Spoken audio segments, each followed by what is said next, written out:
Como que é essa coisa da pasta com flúor e sem flúor? Ótimo. Sobre a questão, primeiro, na literatura tem mais de 50 anos de embasamento científico protegendo e defendendo o uso da pasta fluoretada. Mas, aí que é o grande pulo. A pasta com flúor, eu falo, que é como se fosse um remedinho, porque ela trata e previne a doença cárie. Então, igual um remedinho que o pediatra do Léo passou para ele, tem a dose e a quantidade de acordo com a idade e o peso dele. A pasta com flúor é a mesma coisa. Hoje em dia, realmente tem essa discussão. Usa, não usa, pode, não pode. O que eu falo com as minhas mamães? Eu falo, olha, seguinte, na literatura, você vai estar respaldada com muita evidência científica de que o uso constante, local e controlado é super seguro.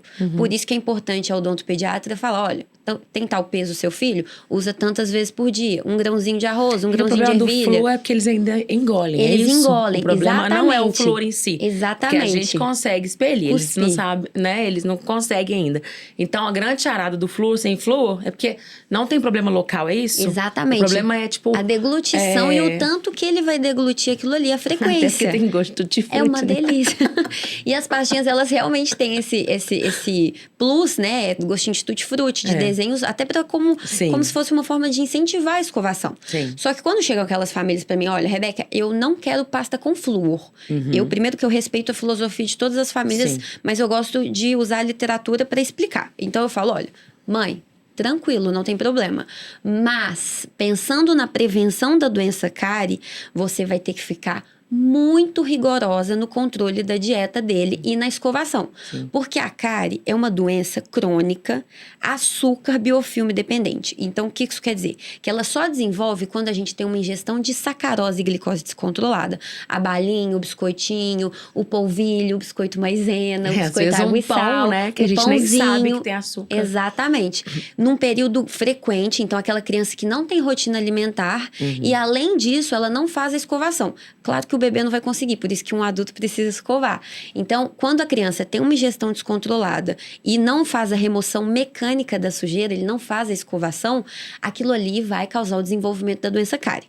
Rebeca, por que vocês ficam tanto no pé da pasta com flúor? Porque o que acontece? A pasta com flúor, que nem eu falei, ela previne e trata a doença cárie em fases iniciais. Ela dificulta o desenvolvimento da doença. Então, esse uso constante e local vai dificultar o início do desenvolvimento da doença cárie. Mas o mais importante na prevenção da cárie é o básico, é não dar açúcar para o seu filho, principalmente até 2 anos de idade, tá? E até a OMS, a última diretriz, né, os últimos guidelines da OMS falam isso, que o ideal é oferecer açúcar só depois de 2 anos. E aí, eu até tô com uma dúvida pessoal minha. O Léo usa pasta sem flúor. Só que ele ingere, às vezes, açúcar. Não vou mentir, o Léo tem 1 ano e 8 meses, não tem 2 anos ainda. Eu posso usar o flúor só à noite nele? Olha, excelente pergunta. Quando a criança já experimentou ou já na rotina tem o lanchinho da tarde, por exemplo, um biscoito de polvilho, um biscoitinho de maisena, um iogurte que tem açúcar, o que a gente fala? Pelo menos, e ele já tem mais de 10 quilos, né? Ele tá com uns 12 quilos. 13,5. Já tá com quase 14 quilos. Um bezerro. Na literatura, só para ter um parâmetro assim, um bebê de 10 quilos pode engolir por dia até 6 grãos de arroz da pasta com flúor, sem ter risco de ter fluorose. Então, um bebê de 14 pode pelo menos uns 8. E o que é fluorose? Porque quando a gente faz a ingestão descontrolada do flúor, muito, aquilo pode causar um tipo de mancha no dente que chama fluorose.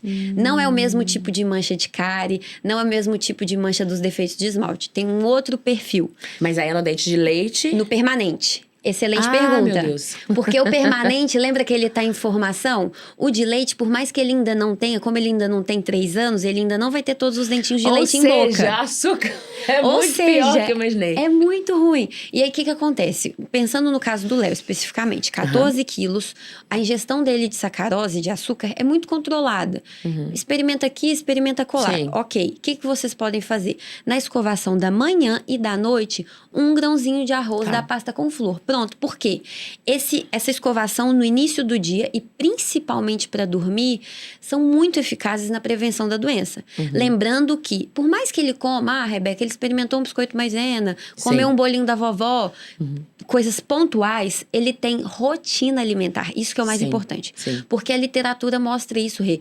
Olha que interessante. A literatura fala o seguinte: mesmo que você use a pasta com flúor e faça a escovação do dente, se a criança tem uma ingestão descontrolada de sacarose, como assim? Aquela criança que belisca.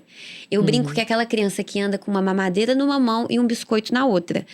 A doença cárie vai desenvolver, vai ser só uma questão de tempo. Exatamente, se vai desenvolver agora ou depois. Como poder amar alguém assim, se nem ao menos seu sorriso ele deu pra mim?